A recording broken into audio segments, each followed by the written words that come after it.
Welcome back to the Dice's Mimic podcast. Today we're doing something a little special, something a little bit new, a new series. We're calling it Deception Roll.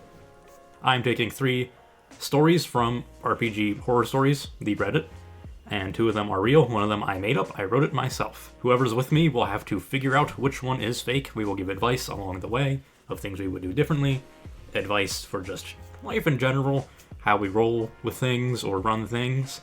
So today, we got Tristan and Bean. Hi. Hello. Yep, that's us. There we are. Hey. Hey, How you gang. doing? Why? Yeah. Hi. Alright, so this first one comes from user Random-widget. I like that. So I'm getting to head over to a friend's house since he's the DM for the game. I get to the driveway, I have a flat tire. There's obviously a screw in the tread, so I can't just pump it and go. I now have to change the tire in the rain, so I'm just going to be a while until I get to the game. I sent a text to the DM saying what the problem is, I'm going to be a bit late, and to start the game without me, and just make me an NPC until I actually get there. So the tires change, I get a shower because it was chilly, clean clothes, dry clothes, and I'm on my way. I sent another text that I'm on my way, I'll be about an hour late. I get to the DM's house, and knock on the door. He answers and says there's no game today, since no one else is showing up. I asked why, and he muttered something under his breath that I couldn't really hear, and he just suggested that I go back home. So I did. I get home and look at the Discord to see if I can figure out what happened and when the next game is, but the server is deleted. I called one of the other players, another friend of mine, and they said that the DM took down his Discord server and blocked everyone on Facebook. He said the DM sent a message over Discord canceling the game, something about woke-ass motherfuckers, then took it down and blocked everyone. I tried looking up his Facebook, and sure enough, I'm unfriended and blocked as well. This happened Saturday, and he's not returning any of my texts or calls. I've been chatting with the other players on Facebook, and we set up another Discord and are discussing who'll try being in the DM seat this time. I think it's going to be me. But we're confused as hell as to what the DM's problem was and why he kicked all of us out of a fun campaign. Again, this is by user Random-widget. I like the name first off. Yeah. Random-widget's a great name. Not much you can really do there, honestly. Yeah, there's yeah. I mean, your DM at the end of the day Had a it's mental like- breakdown? your Yeah, I DM guess so. is upset about something. It might not be one thing. It might be a series of things that took place, and it just kind of built up, and then he snapped. Yeah. Maybe like an inconvenience thing. You know what I mean? Like, I mean, hey man, I mean, can't- the woke ass motherfuckers thing kind of tells me everything I need to know about said DM. I think it was a bundled up ball of energy, and then his friend here, the one that's talking, Random-widget, I guess tipped him over the iceberg by saying, "Hey, I won't be there on time." He's like, "Push it back an hour," and the dude's just like, "Fuck it, never mind. I don't want to do this anymore. I'm done." So it's kind of Also blocking everyone. yeah. That's just a blow up. That's a complete shutdown. I'm gonna say that it was like he had differing beliefs than the rest of the party, and he couldn't handle differing opinions. Yeah. And Yeah. But they say there was a fun campaign. There's nothing ever explained in here about like anything being weird or anything like that. Yeah. So I was also skeptical of the realism of the story. Perhaps it's fake and made by me. Perhaps it's fake and posted for fun. Huh. Maybe. Maybe. Yeah, no, unfortunately not a lot you can really do there other than, just move on and make a new campaign without him. Not really your loss at all if their reasoning is as weak and simple as that. So, Yeah, and at least you're GG, go next. At least you're not the one you're not the only one being banished, essentially. True, yeah, at least you're not being singled out. That'd be a lot at least worse. the new group will be less toxic. Yeah. Hopefully. Alright, this next one is by user FolkishlyStupid. I've been DMing a group mostly online for a few months now. This is my first real campaign as a DM, to be honest. I found the group online, and they're really nice people, so we've been playing together for a while. We started out playing twice a week, which is crazy. That is a lot. That's crazy work. So our campaign progressed quickly, and we ended up completing what was meant to be a 2-year campaign in just 1 year. When I finished designing this campaign, I wanted something intriguing with a twist. I created a big bad evil guy, a deity who had been stripped of all their powers under certain circumstances, leaving them broken. This deity began roaming the realms, trying to collect pieces of their scattered divinity to ascend once again. As a once divine being, wasn't necessarily good, so they chose a less than honest way to regain power, disguised as a traveling merchant, subtly influencing people who shopped at their wandering store to perform certain actions that would allow them to gather fragments of their lost divinity. Not every task was evil, but they weren't always benign either. This character was meant to be a reoccurring NPC in the campaign, and that's exactly what they became. Something like a mysterious vendor from Resident Evil 4, always appearing when most needed and somehow having exactly what the players were looking for. But in this case, coin wasn't what he asked for. Instead, they required small favors, or set the players on a seemingly harmless quest. Yet looking at the bigger picture, these tasks were a tangled web, allowing them to manipulate the world in a very Machiavellian way. I think I said that right. The vendor was the epitome of sleaziness. Honestly, I thought I made it clear he wasn't a good guy. But the players ate up his treasure offers. Now they've reached the point where this vendor has been revealed as an ancient deity, right on the verge of regaining full power. The twist? The players have to grapple with this fact that if he ascends again, it's partly because of their help, which is exactly what I was aiming for. His return to divinity spells disaster. This reveal happened last session, and I'll admit it left the players pretty shaken. Today, though, I've received a few messages from them saying I betrayed their trust and shouldn't do things that play with their emotions or make them feel their character's actions were morally gray or harmful. During Session 0, I mentioned that I wanted to explore something other than the classic goody two-shoes heroes, and they seemed on board. Now, though, I feel like a jerk for not considering how distressing this might be for them. We put our campaign on hold until we figure out everything. Honestly, this might not be as horrifying as some other stories out here, but I can't shake the feeling that I'm watching my first ever campaign go up in flames. By user FolkishlyStupid. First of all, that story is fucking amazing. Yeah, I think it's fine. That is a top tier story. I like that shit. Your players, however, are butthurt that they are stupid and couldn't figure out that he was evil. Like, if you're very obviously making him a sketchy guy... That's also one of those things where, is it obvious because you're the DM, or are you obvious because you're making it obvious? Fair. Yeah, you're not the asshole in this situation. And, like... I don't think so. A good thing that I've heard of other DMs doing is trigger sheets. Does this topic affect you? Yeah. Even then, I don't think that's even like a topic of... That's not even like a triggering That's just topic. The players got tricked into doing something that wasn't actually that good, and they just ate it up. It's a I think deity. that's even then, even if you didn't want that to happen, that's a plot hook for what's about to happen. The issue is that we don't know the rest of the game, so I would like to point that out. We don't of course. know. These are all biased one-sided. So the thing is if this game was silly for the most part, and not very serious emotionally. True. And then you kind of flip it a little bit at the end. It's jarring for players, but let's just assume in this case that you have been writing a story, and the story has been pretty consistent in feeling, I guess is the best way to put it. Turning a main character into a villain is a DM's easy way of, having fun with the players. It's not a cop-out, that's not what I'm saying. It's just a very... Especially because it's planned from the beginning. It's a very notorious thing for a DM to do. It's really good when it works very well. At the end of the day, if your players are upset, I think it's a sit down and talk to each player to see kind of what they're upset about. Because it's not the fact that you've turned the good guy, this guy they fell in love with, evil. That's not usually what it is. It's usually something else more beyond that. And if it is just the fact that you deceived them, I don't know, there's not much I can do about that. Yeah, but it's honestly like your players are just kind of not that fun to be with. No, they're sensitive, I guess, and that's okay. If you're sensitive, you can be sensitive. If that's not what you want, but they also said that they had a Session 0 where they said they're not going for a goody two-shoes storyline or characters. Yeah, so it seems like you want more and they realism. agreed to it. Having emotional attachment to the characters, in my opinion, and since we've been playing for a while, we want that. Yeah. I would love that as a DM. I would love to have my players so it's also interested. Also another thing of like that, as someone who has been through the internet and stories and whatnot, the idea of the shopkeep is the bad guy all along is it's not like infamous in the sense that people do it all the time. It's one of those things of like, hey, wouldn't it be funny if? Yeah.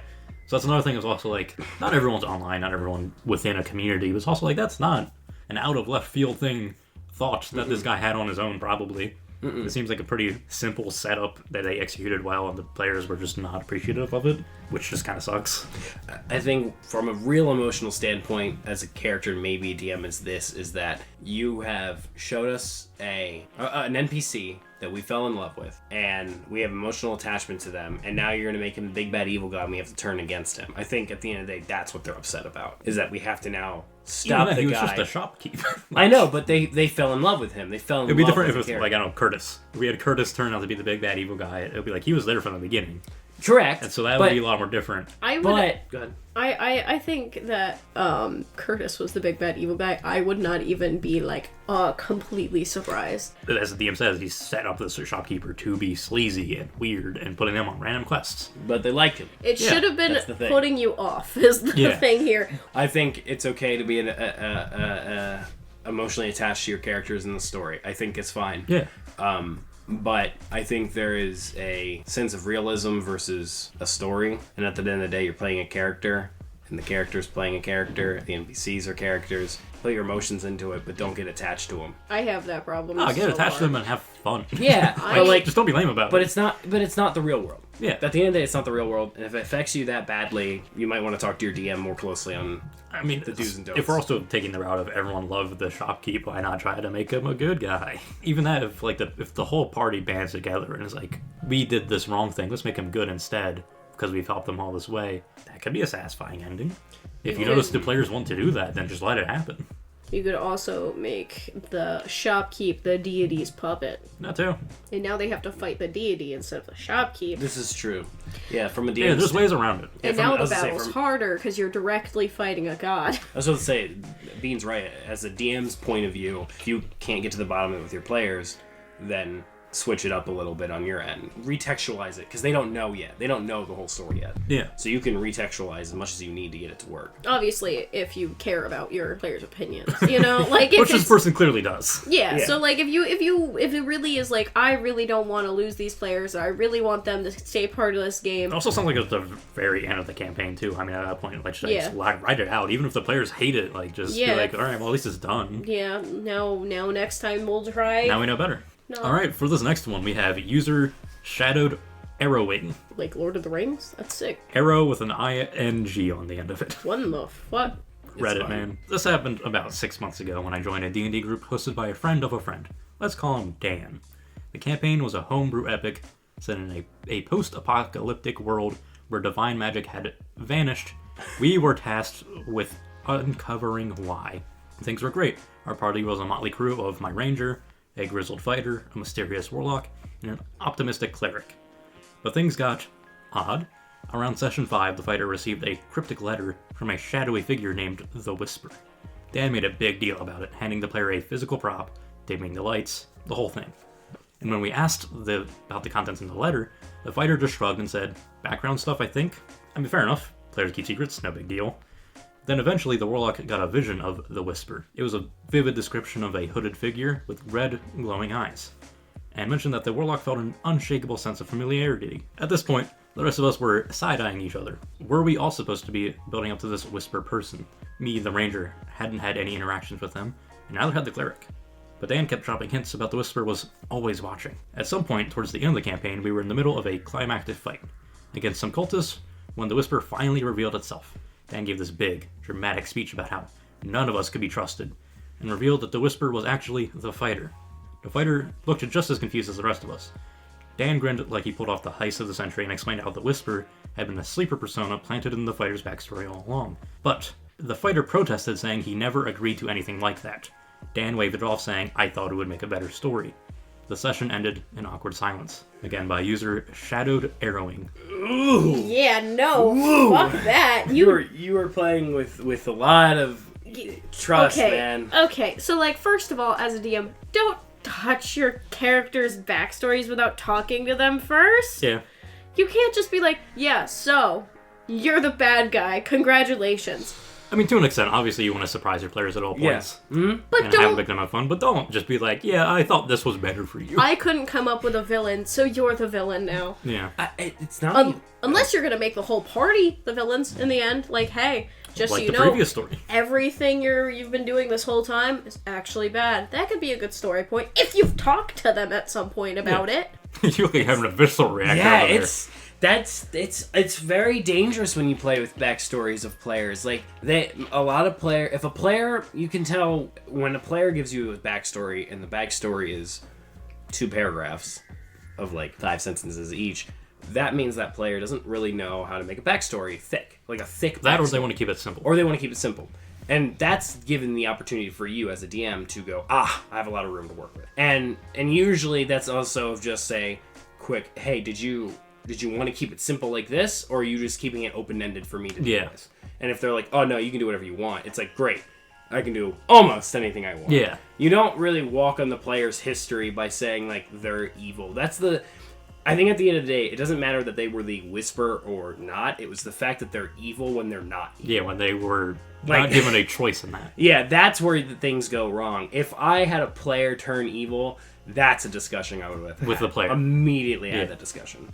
Even if I wanted it to be a surprise. Which is a shame, because this sounds awesome. Like, the guy has physical props. Yes. The world, the setting of a post-apocalyptic world where divine magic has vanished. Sounds fucking awesome. It does. It's just, unfortunately, you can't force a player to become evil. Yeah. It's like an unspoken rule without discussion with that player. You need to have that discussion. Hopefully they try again, at least, because it sounds like this was a great time. It was just that ending just fell flat. Because he was building to something that wasn't a payoff. It wasn't like a discuss thing. You can't do that. I think there's also, if you want to keep it a secret from the same player that you are turning evil, there is a method to convince them to be evil. Yeah.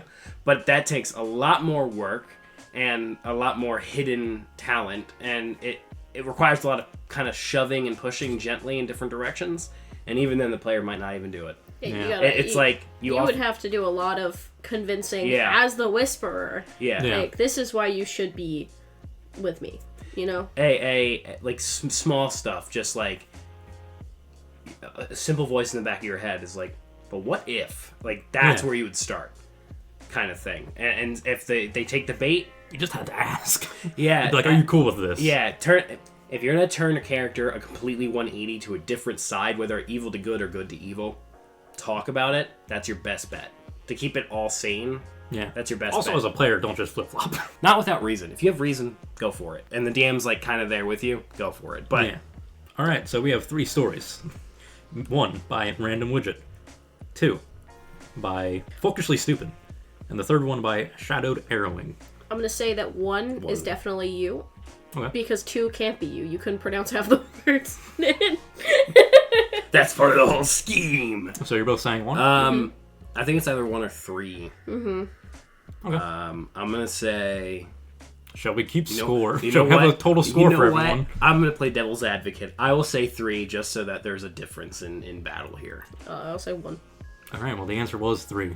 Oh. Yeah. Thank you, Devin. Whoa! That was the first episode of Deception Roll.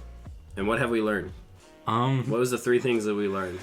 Just communicate, man. That's really all it is. That's most of D&D D&D. is all about communication. In the moment and leading up to it, just fucking talk to someone. Yep. And if you want secrets and stuff, you're gonna have to at least have one person with you on it. It's kind of you can't just have the nature of secrets these. to yourself. That's not how D&D works. It's all about how good the DM is, honestly. DM has a deck of cards, and he's only allowed to share a couple of cards with the rest of the party. Yeah. Well, that's all. Thanks for listening to this episode of Deception Roll. Bye.